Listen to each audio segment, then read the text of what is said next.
Welcome to RAW Confession. If you like crazy, unbelievable stories, make sure to subscribe and hit the bell so you don't miss them out.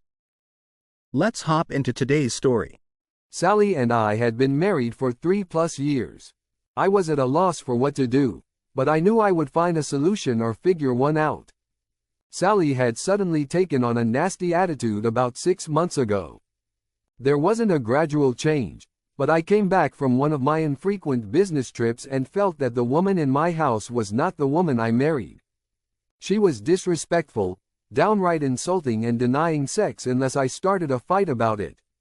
I suspected that either she was cheating or someone was bad-mouthing me to her. I came home from another out-of-fate business trip on a spring Friday evening. Sally came down the stairs from the bedroom, dressed to kill, a little black cocktail dress, obviously no underwear, because the dress was so tight that she had a hard time walking in it. Any underwear would have been visible, as panty and bra lines. She also had on 4-inch high-heel pumps, and the finishing touch, more makeup than she has worn since I met her. She said angrily, Oh, good. You cheating piece of ... I'm glad you're here before George comes to pick me up. I will not be back here tonight, so don't wait up. I was stunned. What in God's name are you talking about? I have never cheated on you, and just who in the ... is George? She refused to answer. I angrily added, if you go out tonight, I won't worry about you not being back in the morning. Once you walk out that door without me, you will never come back in this house. I was beyond angry, even though I was still confused. I continued, would you be so kind as to inform me who told you I was cheating on you, and when and where it was supposed to have happened? I don't have to tell your cheating ass anything. I was told by George you cheated, and he even has pictures. I will show you. She went to her purse and grabbed some pictures. I looked at the pictures and almost laughed. You stupid. Look at these pictures. That is my head on a 5 feet 8 inches guy. He is Al, and he has a tattoo on his left arm. Look, you stupid, Am I 5 feet 9 inches? Am I tattooed? Is that the hairstyle that I have worn for 18 months? Who gave you the pictures and introduced you to this woman in this picture? Sally had a look of confusion but, after a moment, took a determined stance. George told me that you met Grace and ... her, and these pictures prove it. With that, the doorbell rang. I pushed around Sally and answered the door. You weren't supposed to be back until tomorrow, said a very surprised man in a sport coat and slacks. He looked confused and almost frightened. He stood about 5 feet 9 inches to my 6 feet 3 inches. He was also reaching for something in his pocket with his left hand, and his shirt and jacket exposed enough of his wrist to show part of a tattoo. I grabbed his arm and slid the sleeve of his coat and shirt up. Look, you stupid, ... Isn't this the tattoo that is in those pictures? As I asked the question, a knife fell out of his pocket. Sally seemed to ignore me. Then she moved past me and said, let's get going, George. This ... is going to learn the consequences of cheating. They started down the walk. Stop, I shouted, and they did, then turned back to me. The neighbors came out on their porch. Sally, I will leave your clothes in the garage. I warned you that if you left, you wouldn't be able to come back. You made your decision. Just remember, I showed you that the pictures were fake, but you chose to ignore me. When you find out the truth, do not come crying to me because you have just destroyed my love. Then I looked at George. Oh yes, George, if you think you got away with ... the ... on your arm without consequences, remember, payback is a stone ... It may not come today, maybe not tomorrow, but it will come. You two have ... with the wrong person. They laughed nervously, and Sally gave me the one-finger salute as they walked toward a car parked at the curb. What a wonderful ... homecoming. My name is Grant Gorman. When the Friday surprise occurred, I was, years old. I was, and am, a systems troubleshooter and senior installer for a small but significant security software company. I am also a part owner because of bonuses and stock options. Sally did not know about the ownership or that I plowed back most of my bonuses to purchase more stock. I owned almost 15% of the voting stock, which was the most for a single shareholder except the company founder. The only people who knew my position were my lawyer, who voted my proxies, the founder, and the government. The IRS knows everything. I met Sally when I literally ran into her. I was 26 and just out of a failed engagement when my fiancé decided that cheating before the wedding wasn't cheating. She learned differently when I called her father and told him why the wedding was off. It was fortunate that we had only just started the planning, so her parents were not out a lot of money. I was going into the airport when Sally dropped a piece of luggage and had bent over to pick it up. When a distracted Cutts, named Grant, crashed into her, I apologized and helped her get to the security line. After we both got through security, we headed in the same direction as we now only had our carry-on bags. I offered to take hers as far as I was going. When I told her what gate, she started laughing. She said, "Don't tell me you're going to Dallas on the 9:30 flight." I am too. By the way, I'm Sally Henderson. I know you didn't disrupt me on purpose, so if you would, when we get to Dallas, would you stick around me until my sister shows up?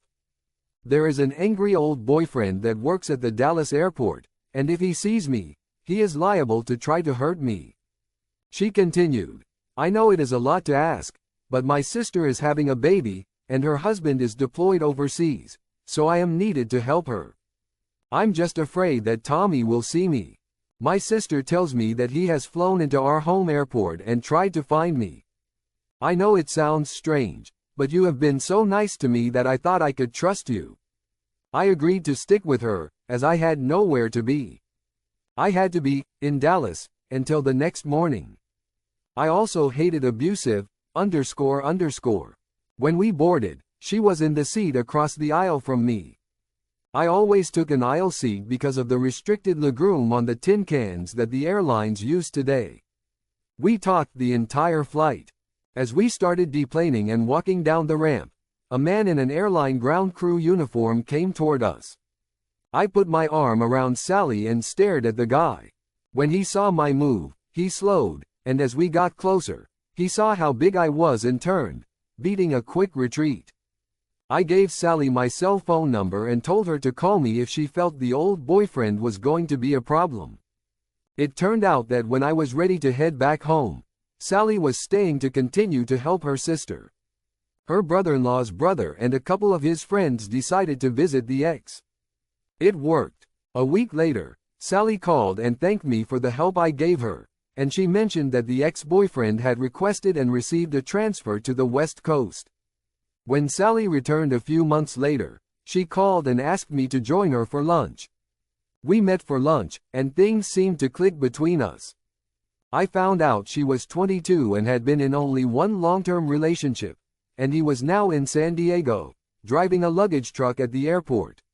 We went to dinner. Later that week, we went out again, and that started a year of dating that led to me asking her to marry me. She said yes, and the planning began. Then Murphy decided that a cheating fiancé wasn't enough of a joke, and I got testicular cancer. The surgery and chemo were terrible, but Sally was there through it all. She kept saying that it just delayed the plans, not ruined them. The cancer was caught early, but I lost a testicle and was rendered sterile. I was, and am, not impotent, just sterile. After a year of being cancer-free, we started planning again. Murphy decided to leave me alone. Another small delay was convincing Sally that I was serious about not cheating to the point that I demanded a prenup with severe penalties for adultery. I had to explain to Sally that it was a deal-breaker and no signature, no wedding. She signed finally after a 2-week deep freeze. The wedding was great and the honeymoon was in Bays. We swam, snorkel, and had many adult beverages. I discovered that I liked alcohol too much, so when the holiday was over, I quit drinking. I never stopped anyone around me from imbibing. I just didn't. A little over 2 years after the wedding, Sally told me her company was merging with another, and they were integrating the two staffs. She made a few comments about some specific people but not anyone noteworthy. One thing that did happen was that when the merger actually started, her attitude went into the toilet. She began to make little nasty, snide comments and started to question every move I made on the out-of-town trips. She was also turning down lunch dates. When I was working at the office and in town, the worst part was the direct insults. That was what I was putting up with before the Friday night incident. After she left, I called a friend, Jack Harvey, who was a locksmith, and had him change all of the locks and install a new code in the garage door opener. He charged me as if he didn't know me from Adam and said it was because Sally told him about my cheating. He didn't change the bill, but he understood that I was being wrongly accused when I showed him the crappy photoshopped pictures. I was pissed that she had tried to do that. That meant that I was now going to burn her and him down to the ground. I would enforce the prenup. The divorce lawyer was going to go on my speed dial Monday. My boss had gone through a messy divorce, and only a shark of a lawyer saved him from a vindictive ex-wife and her lover. I would use his recommendation for an attorney. I also decided to with her mind. I called her boss, who was also a friend and customer. Terry Smitter told me that the blending of the two companies went well, except for two of the newcomers, George Daniels and Grace Ritter. They were not happy that they weren't given management positions and were making trouble for a couple of the old-timers. He added that they were both facing termination, as they had several disciplinary problems. I told him I was going to make his day. I explained what had happened that night and about the photoshopped pictures. He asked me to send them to him and gave me his company email address. I scanned and sent them, and he called me back. It was his troublemakers, and the head in the picture came from the wedding picture off of Sally's desk. He said that if I wanted, he would fire both of the troublemakers. I said yes, but if they went, Sally needed to go too. I told him what she said tonight.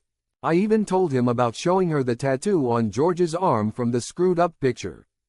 I garbage bagged all of Sally's stuff that I could find and put it inside the garage door. I locked up, unplugged the house phones, and went to bed. Saturday morning, I woke at my usual 6:30, and there was no noise. I checked my cell phone and found 7 messages, all from Sally. I didn't delete them, but I didn't listen to them right away. I was just finishing my breakfast when the house phone rang. As soon as I plugged it back in, I answered, and it was Sally's mother. Edna was, and is, a loving, caring person who I had almost adopted as a second mother. She was crying. I told her to calm down and tell me what was wrong. It took a couple of minutes, but when she was finally coherent, she said Sally had told her about last night. She went on to explain that Sally had told her she went out and had sex to pay you back for your cheating. Then, when she had let the man, her, he laughed and called her a dumb, and showed her the original pictures. Sally was devastated and cried on the phone to me that she had ruined her marriage, she continued. She said she tried to call you and left at least half a dozen messages. She also said the left her in a town 20 miles away and told her to find her own way home. Is all this true? I replied, I am sorry, but the fact that she cheated is true. She told me it was because she had pictures that supposedly showed me messing with a woman. The picture was a terrible, photoshopped mess. I showed her that the guy couldn't be taller than 5 feet 9 inches and had a tattoo on his left arm. She wouldn't listen, and as she walked to his car, she flipped me the bird. She did indeed destroy our marriage. I'm going to a lawyer on Monday and will not take her back. She has obviously been listening to people at her work and has treated me like crap for the last 6 months or more. As Edna started sniffling, I continued, I have changed all of the locks, and she will not be allowed back in this house. I will also enforce the prenup, which means she will have no claim on the house, alimony, my pensions, or me. I'm sorry if this hurts you and David, but this is the second time I've had a woman cheat on me, and I told Sally I would not allow that to go unpunished. I have never cheated on her. When you talk to her again, tell her that her stuff is in the garage, but she will need to come when I am here, as I have changed the codes. She also won't be able to get into the house because I've changed the locks. I was winding down but got one last shot across her bow. Sally has also been telling people that I cheated on her. It almost cost me one good friend, and if it affects any more of my friendships or my work, my revenge is not nearly done. Edna said she would let Sally know what was going on and ended the call. I decided to listen to Sally's messages. They were all filled with crying, "I'm sorry," and begging me to forgive her. The last message was a surprise. George told me after he me that I could find my own way home, and then he added, "If you have a home. I don't even know how I would get back.